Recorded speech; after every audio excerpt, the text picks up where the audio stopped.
Hello, Wednesday Night Poetry. My name is Kimberly Ann Priest, and I'm coming to you today from Monson, Maine. I've been very blessed. I was offered a residency at Monson Arts from January 10th through the 22nd, so I get to enjoy this wonderful studio space with a view of Lake Hebron.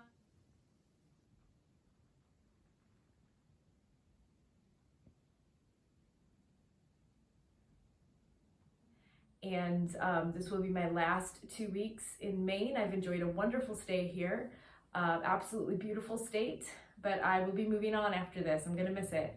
I didn't intend to make another video, at least during the month of January for Wednesday Night Poetry. I was taking this month off, but Kai put out a call for poems on survival and resilience, and I write a lot about that, so I couldn't help it. I needed to read a poem for you today, especially given our situation in this country that has become very volatile. I think something that we all need to think about, and I'm sure many of the people watching this video are already thinking about, is the way that we are so connected, and what one person does affects all the people around them. And that's really something that I hope in the next 4 years we are more aware of, is how much our actions affect the people around us.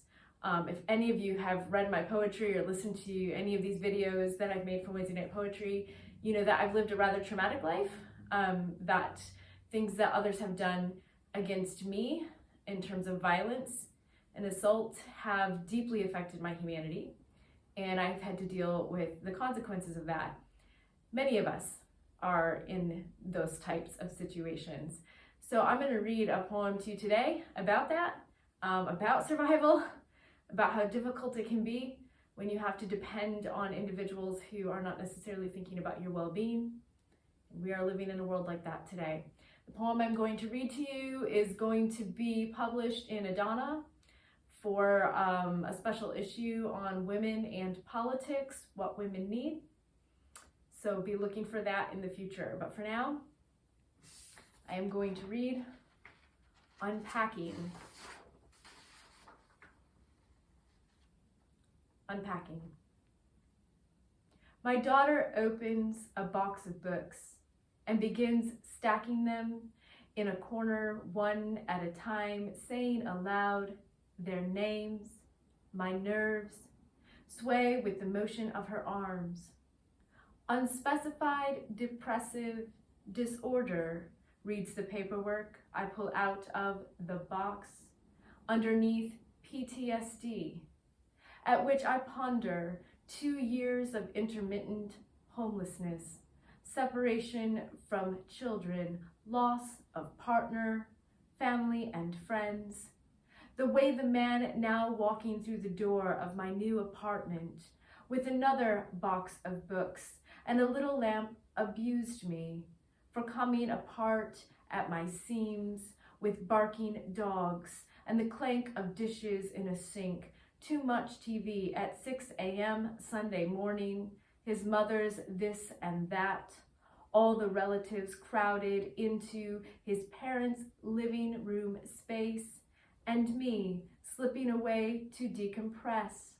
I open a box of bowls and cups, begin stacking them gently, while my ex-husband leaves to grab more boxes to unpack.